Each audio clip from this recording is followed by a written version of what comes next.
And thank you, media, for showing up on such short notice. This should not take this long.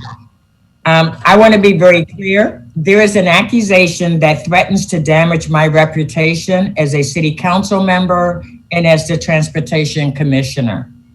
I take these allegations very seriously and am here today to tell you that the allegations are false. I have not driven my car in the last 24 hours. In fact, my car is inoperable because of an unlatched door and has been sitting in the same parking spot for about 6 months. As you all know, I use Lyft when I'm going somewhere I can't walk. And let me just say how well that's turned out. You can ask my neighbors, and they will tell you that my car hasn't. In fact, I've become an avid pedestrian since COVID-19 pandemic began. I also have not been contacted by Portland Police Bureau regarding any incident. Portlanders know that I am an open book. I'm human and sometimes I make mistakes. And when I have screwed up in the past, I've owned it, I've apologized, and I've taken responsibility. I'm telling you today, these allegations are false. And to be frank, these allegations are very suspicious. This appears to be part of a coordinated smear campaign perpetrated by Jeff Reynolds, former chair of the Multnomah County Republican Party, and right-wing media personality, as well as the Coalition to Save Portland, who Reynolds credits as breaking this alleged story. We have seen fringe right-wing media already running wild with this false story.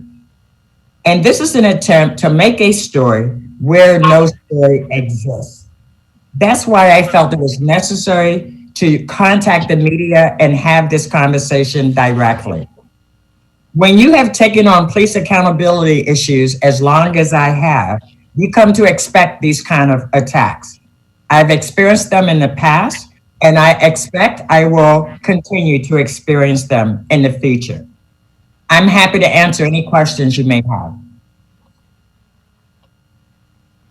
Alrighty, so if folks can put their questions in the chat, and please identify which media outlet you're with. Our first question is from Liz Birch, who's with Coin News, and her question is there any chance someone else was driving Commissioner Hardesty's car at that time, such as a friend or relative? Again, the car has been unoperable for the last 6 months and has been sitting in the same parking spot. So no one can drive my car. All right, and Maxine Bernstein from the Oregonian has asked, aside from the car that's outside your home, do you have any other car registered to you? No. Well, let me back up. I had an automobile prior to the one I have now that I donated to Volunteers of America. And so I am not sure whether or not DMV says that I still am the registered owner.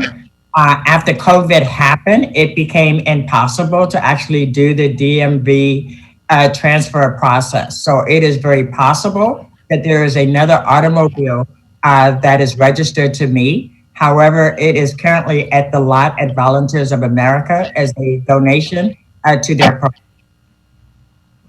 And just a follow-up question there is, what type of car was it that you donated, and what type of car is outside your home? I have a Volkswagen Passat outside my home, and the car that I donated, I'd have to look it up. I don't know cars like that, but I do have paperwork that I could get back with Maxine later and tell her what that car. Great. We have a question from Rebecca with OPB. Did anyone from PPB reach out to you about this? No. All right. Question from KPTV. Are you saying this was a completely made up narrative, or do you think someone mistook you for someone else? Based on the facts I have at the moment, it appears to be a smear campaign. And then we have a question from Zane with the Portland Tribune. Can you provide more details on why your current car is inoperable? Yes, the lock on the door is broken, which means I now cannot lock the door.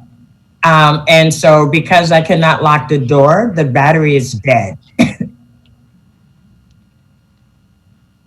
And then let's see here. We've got another question from Maxine.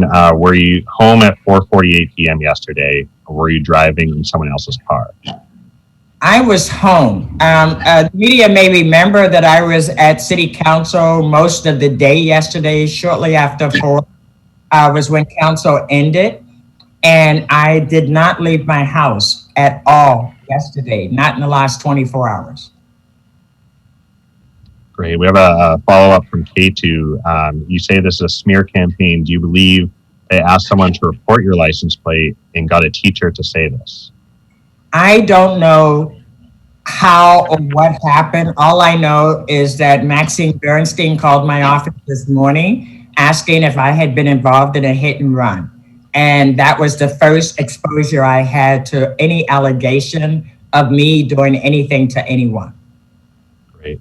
Alex with the Portland Mercury is asking, how did you first hear about this allegation that you were involved in a hit and run? Which you kind of just answered. But, yes.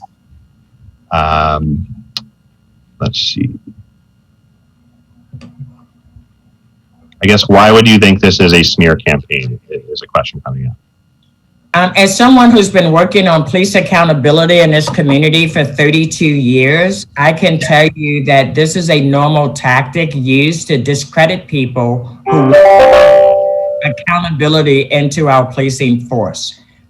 This is the very first time being in a position of power, sitting on the city council, someone has tried to use such an elaborate smear campaign. And it is because, is it because I'm the first African-American woman? Is it because I'm leading transforming Portland Police Bureau? Is it because I demand accountability? I cannot answer those questions at this moment because I don't know what the motivation was. What I know is that when someone says that I was involved in a hit and run, as the commissioner in charge of transportation, that comes with an additional burden. I'm trying to make Portland streets safe. So if I'm a commissioner in charge, that totally discredits my reputation and the work that I'm doing.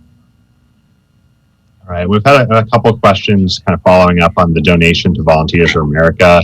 Are you able to clarify? Hold for a second. I'll just grab the documents and I'll come back because let's just answer this. I'd like to just nip this in the bud today and have this be done. Mm-hmm. I just want to be really clear. I didn't hit anybody. I wasn't driving. No one drove my car.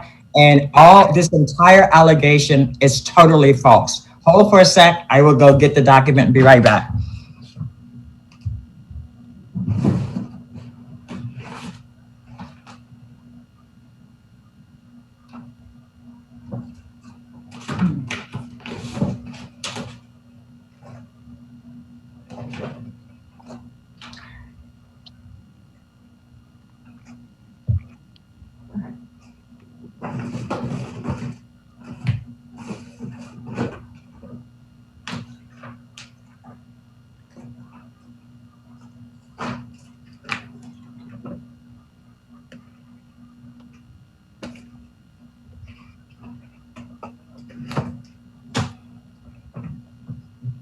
Sorry, Matt, it was not as easy as I thought it would be, but I will get that question answered as soon as this is over.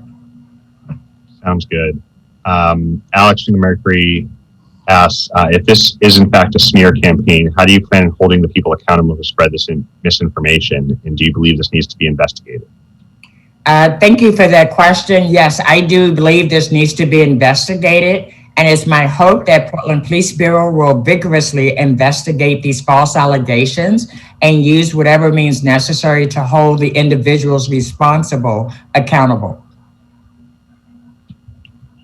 Righty. And then you live near this intersection. Is that correct? And did anyone come knock on your door and ask if you had recently rear-ended them? I don't live near that intersection. And no one knocked on my door and asked me if I rear-ended them. And let me just say, I look very distinctive, right? There are not a lot of people in Portland that look like me. And so when someone says that Joanne Hardesty did something, this is Joanne Hardesty. I'm telling you, Joanne Hardesty never left the house, was not involved in an automobile. and I wasn't even close to 143rd Avenue. All right, I think that addresses all the questions we've seen. If folks have follow-up questions, please reach out to hardestymedia@portlandoregon.gov. And you will be getting a response about the make and model of the automobile, and I'll have Matt put it on that, send it out through that medium. All right, thanks everybody for joining us on short notice. Appreciate your patience while we got the Zoom link going and for working through some tech difficulties with us. Thanks everyone.